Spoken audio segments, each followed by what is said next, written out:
El Colegio Mexicano de Ortopedia, en su 75 aniversario, presenta su segundo Congreso Virtual 2021.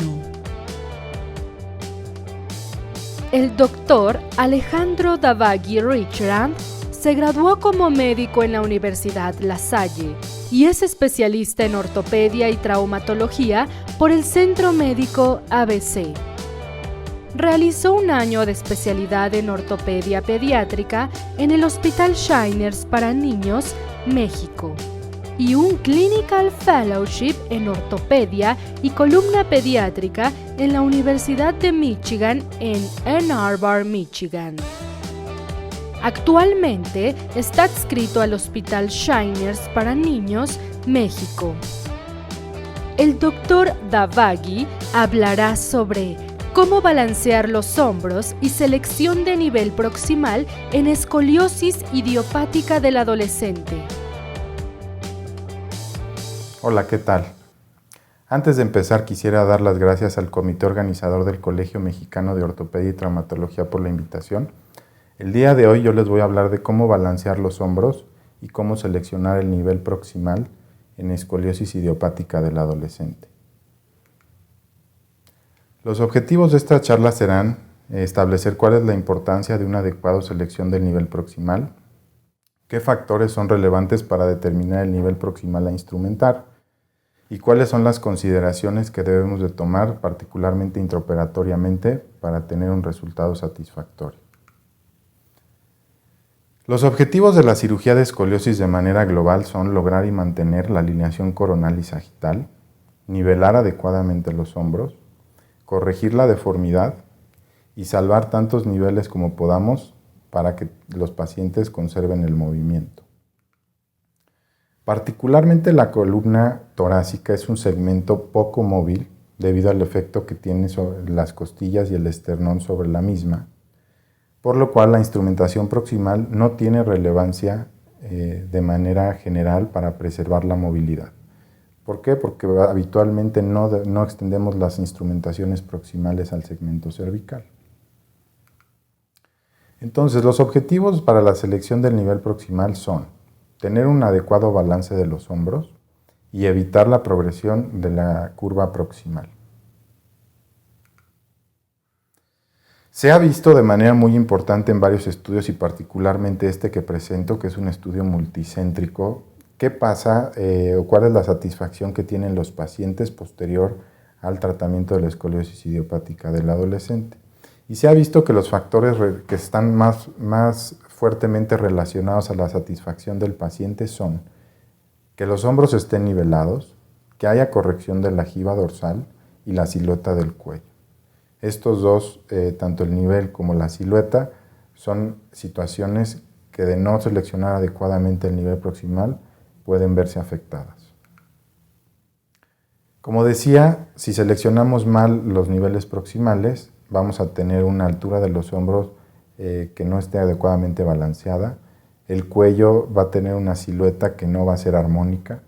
El paciente, en una gran mayoría de ellos, va a tener una pobre satisfacción y puede haber una progresión de la curva torácica proximal, como presento en este ejemplo, en el cual pese a una adecuada corrección de la curva torácica principal, los hombros están desbalanceados.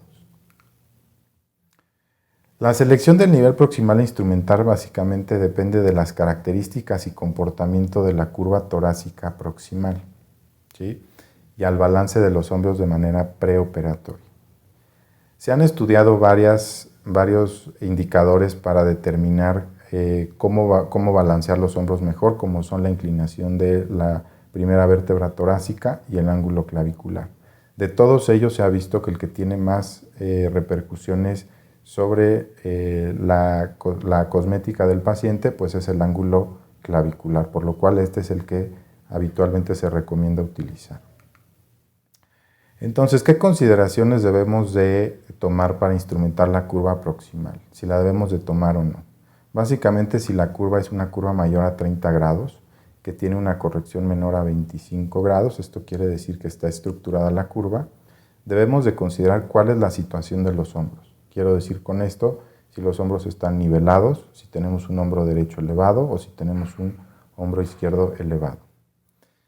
Con esto, ya hace algunos años, en el 97, Lenke y sus colaboradores determinaron en curvas idiopáticas del adolescente típicas que si el hombro derecho estaba elevado, ¿sí?, había que parar en T4 o T5, que si los hombros estaban nivelados había que parar en T3, esto quiere decir incluir parcialmente la curva torácica proximal, y que si el hombro izquierdo estaba elevado, había que tomar toda la curva torácica proximal.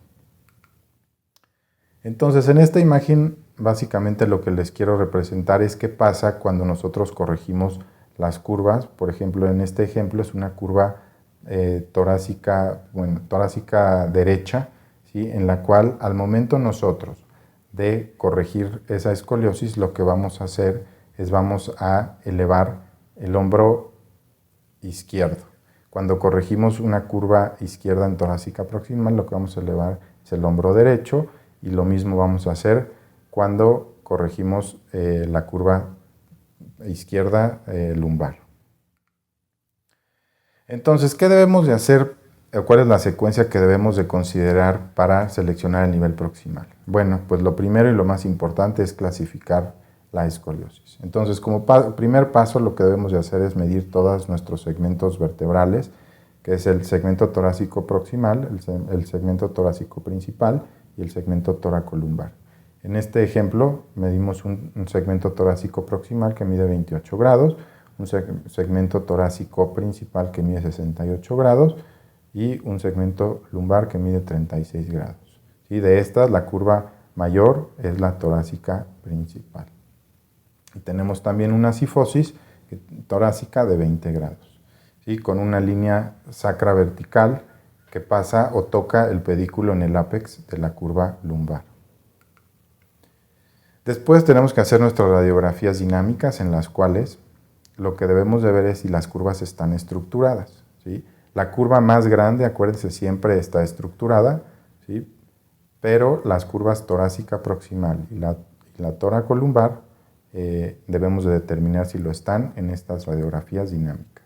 Entonces, lo que vemos aquí es que la curva torácica proximal reduce a 8 grados, por lo cual no es estructurada, y la curva toracolumbar reduce a 16 grados, por lo cual tampoco está estructurada.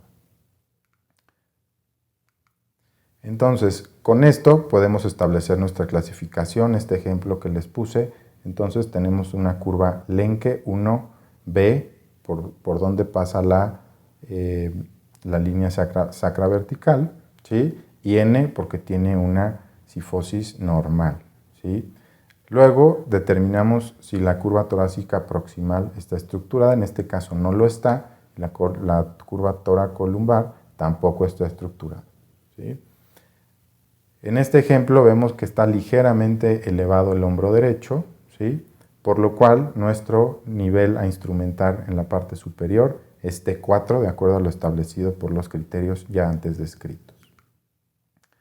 Este es un resumen muy breve de acuerdo a las 6 tipos de curvas y cuáles son sus características y qué nivel proximal debemos de utilizar. Entonces, sabemos que en las tipo 1, en la cual solo está estructurada la curva torácica principal, debemos de fijarnos en la altura de los hombros, tal y como lo describe Lenke, en el cual si el hombro derecho está elevado, T4, si los hombros están nivelados, T3, o si el hombro izquierdo está elevado, ir hasta T2. Después, en las tipo 2, que son curvas doble torácicas, pues tenemos que incluir la curva torácica proximal, por lo cual tenemos que parar en T2. En las tipo 3, en las cuales son curvas dobles mayores, en las cuales la curva torácica es mayor a la lumbar, pero ambas están estructuradas, debemos de tomar los mismos criterios que en las tipo 1, con lo cual debemos de fijarnos en la altura de los hombros. En las 4, que son curvas triples mayores, todas estructuradas, debemos incluir siempre la curva torácica proximal y parar en T2.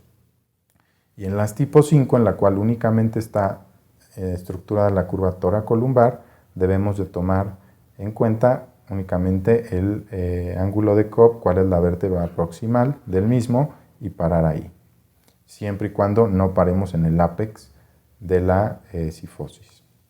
Y en las tipo 6, que son curvas dobles mayores en la cual la lumbar es mayor a la torácica, ambas estructuradas. Debemos también de fijarnos en la altura de los hombros. Entonces, siguiendo estos criterios, habitualmente tendremos un adecuado nivel de los hombros. Sin embargo, a veces, siguiendo estos parámetros, tenemos una mala alineación de los hombros. Entonces, ¿qué pasa o qué es lo que se ha visto? Bueno, se ha visto que cuando tenemos curvas en las cuales nuestra curva mayor es corregida en más de un 54%, sin corregir la curva torácica proximal, ¿sí?, hasta el 59% de los pacientes tenían imbalance de los hombros. Esto quiere decir correcciones muy agresivas, ¿sí?, únicamente y tratando de ser muy selectivos, sin incluir los niveles proximales, pueden hacer que los hombros estén desbalanceados, por lo cual se recomienda no tener correcciones tan agresivas para no desbalancear los hombros. Entonces, como conclusión, bueno, la selección del nivel proximal debe de ir acorde a las curvas de acuerdo si están estructuradas, número 1 y 2, al nivel de los hombros. La corrección, como les menciono, debe de ser balanceada. No hay que ser tan agresivos y sobrecorregir la curva principal, porque esto puede hacer que nuestro resultado sea malo. El nivel de los hombros es muy relevante en el resultado cosmético y en la satisfacción del paciente, por lo cual es algo en lo que debemos de poner mucha atención. Y, como les decía, a veces, aunque hagamos todo bien, hay un porcentaje menor de pacientes que tienden a tener o salir con los hombros desbalanceados, ¿sí? Entonces, aquí la recomendación es tomar las cosas con calma, no caer en pánico, ¿sí? ¿Por qué? Porque sabemos que los hombros con el paso de los meses tienden a balancearse solos a expensas de los segmentos no instrumentados. Agradezco mucho la atención y nuevamente gracias por la invitación.